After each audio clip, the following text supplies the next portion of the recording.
Hello, everyone. Welcome back to the Divine Feminine Healers podcast. And happy new moon in Scorpio. When this episode comes out, it'll officially be the new moon in Scorpio. One of my favorite placements. So today we're going to get into this new moon, what it brings, and I'm going to share some collective messages that came up this week in our IG Live. If you do want to tune into my IG Lives, I do them either Wednesdays or Thursdays. And if you tune into live, I even do intuitive card pulls. There's so much fun. There's so many similar messages that come up, and it's just so happy. It makes me so happy to be connected with you all in real time there. So if you haven't already, follow me on Instagram at Angelica_feminine_healer. Okay, Scorpio. Well, I love the moon being in Scorpio because that is where mine is placed natally. And I think Scorpio gets this bad rap because a lot of the shadows of Scorpio are, quite frankly, not the best. When we think of Scorpio, sometimes we think of manipulative, secretive, and really not being able to feel and numb and addictive behaviors. And this can all come with being a Scorpio, could all just what you may be feeling now, even if you don't have a Scorpio placement, just because we are in Scorpio season. But when you really get to know that person of why are they choosing those harmful actions, you realize that Scorpios feel the deepest. They are a water sign and one of the deepest water signs, meaning they feel things very intensely, almost physically. And sometimes feeling those shadows can feel so much and intense. It's like, I need a breath of fresh air. I need to take a break from this. And the only thing that they know is to turn to addictive substances and behaviors, or they don't have a capacity for self-reflection, so they project it onto others. Now, this does not mean that we just like take crap from the people who are doing this to us, but this greater understanding and awareness can hold so much more compassion. And the greater understanding for these people that are in our life can help us to build stronger boundaries with them and relate to them. Now, if you are yourself experiencing this, which all of us as a collective are most likely experiencing these deep and intense feelings with the moon being in Scorpio, it's asking you to really dive into what's being felt emotionally. Now, another transit that's happening right now is Mars is in Cancer. It has been in Cancer, but just how the moon in Scorpio is a very opposing energy, that's the same thing with the Mars and Cancer energy. They're both opposing forces. So I'll explain this. Mars is ruled by Scorpio and Aries. It's impatient, it's impulsive, it's a teenage boy, wants things done now, yesterday, and very motivated and is a doer. Cancer is ruled by the moon. The moon, who is the nurturer, the mother, wants to move slowly, likes comfort zones. It's the exact opposite energy. So we're seeing this dichotomy of this Mars in Cancer and new moon in Scorpio, of this wanting to move forward, wanting to be impulsive, and at the same time also needing to feel and tune into your emotions and process things emotionally. I think when we have all this beautiful rhetoric of understanding our healing journey, it's become really beautiful, but sometimes the mind can catch up quicker than what the body wants to feel. So there's an emotional situation that's coming up with this new moon that you may have already felt, you've been going through, you've been processing, that is being highlighted and accentuated. For those who have Scorpio placements, you're probably going to feel this the most. It's going to feel intense, and it could quite literally feel like a sword in your body and twisting it. And that is no joke. If you are a Scorpio, you feel things that deeply. But there's so much wisdom when you stay with that emotion, when you allow yourself to grieve, when you allow yourself to feel that. There's so much wisdom behind those emotions. And when you're able to understand that wisdom and really get to know it, you turn it into this gift. You turn it into a great intuitive knowing, and you start to come out into the other side. That is a beautiful aspect about Scorpio, is transformation. Being able to go to the depths of your shadows and your darkness, and being able to use that as soil towards your next rebirth and coming out on the other side. It's such a beautiful experience to witness. So if you're going through it right now, if you're going through that shadow part, it's not going to last forever, but really allow yourself to go there and to drop. Sometimes it could feel scary because you're like, am I going to come out the other side? You will. In fact, that's like the only way through. The only way that you're going to get to this next life, this next up level that is coming for so many of us, is by going through the depths. So if you want some more help in excavating what shadow is coming up for you and moving through this energy, I have this posted on my Instagram. I have a new moon in Scorpio ritual and some journal prompts that you can do for yourself. And one of my favorite ways when you're doing a lot of the shadow work, it can feel really heavy. So it's really important to move this energy after. And there's lots of things. You can cleanse your energy.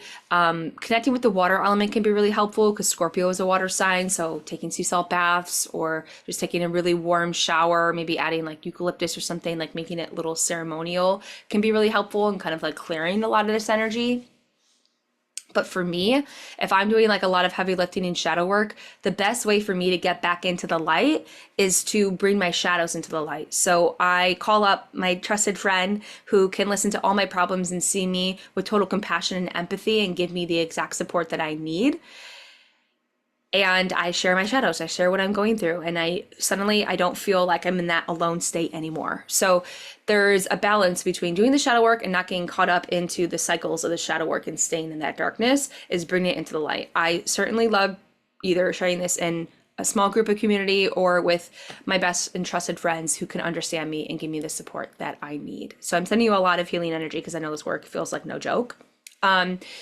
This transit with this Mars in Cancer, it's opposing Pluto and Capricorn, and it's going to be directly opposing on Sunday, November 3rd. So Pluto and Capricorn, as we know, this has been an ongoing cycle since 2008, and it's finally shifting out of Capricorn into Aquarius on November 19th. That is a huge shift for us. So there's a culmination happening right now with this opposition of Mars in Cancer, where it's saying like, opposition means like conflict, means like we're up against each other, but it's taking all week until this planetary transit actually comes into opposition. So on Sunday, you might receive clarity on where you've been feeling that inner conflict and how you need to transform it, or some type of action to be taken with that. So stay close with that, stay close with those emotions. And let me tell you, when I went on IG Live and did all the readings, you have to look back and listen to it. It is like one of my most inspiring and uplifting collective readings that I've done. There were so many messages of abundance, which just made me smile. And so many of you,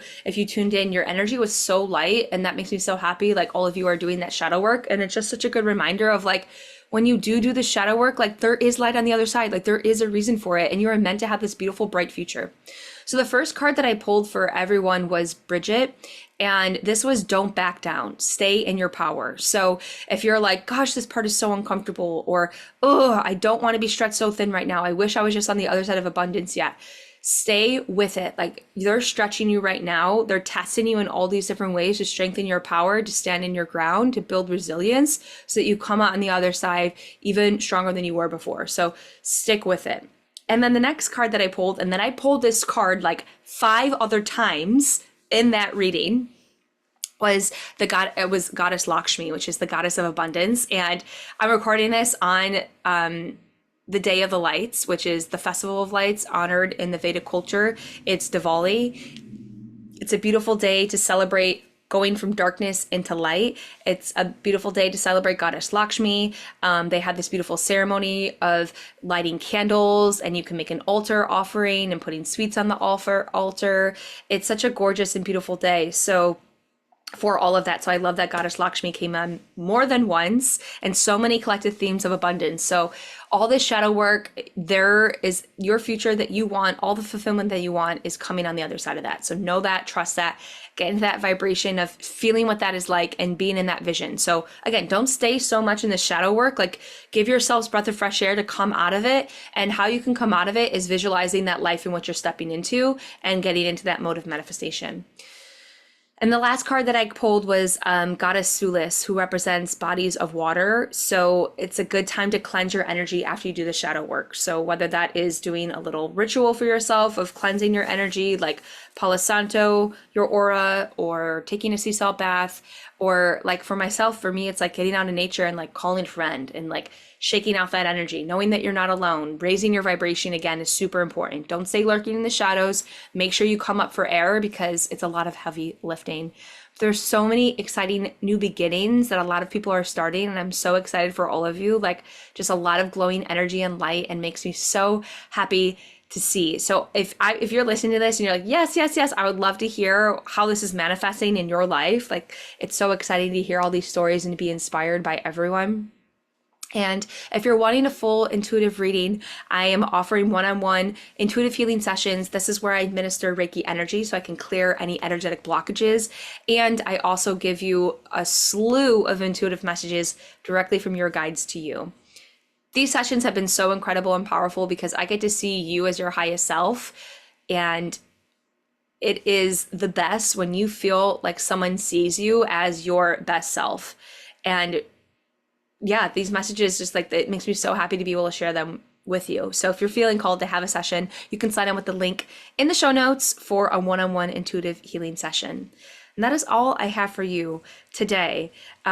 Honor your ancestors as well. This is a beautiful time to connect with spirit, to communicate with your guides. The veil is said to be thin, so we have a deeper connection to the spiritual world. Do offerings, do ceremonies, celebrate coming out of the darkness into the light after doing a lot of that shadow work. And I'm wishing you many blessings and abundance.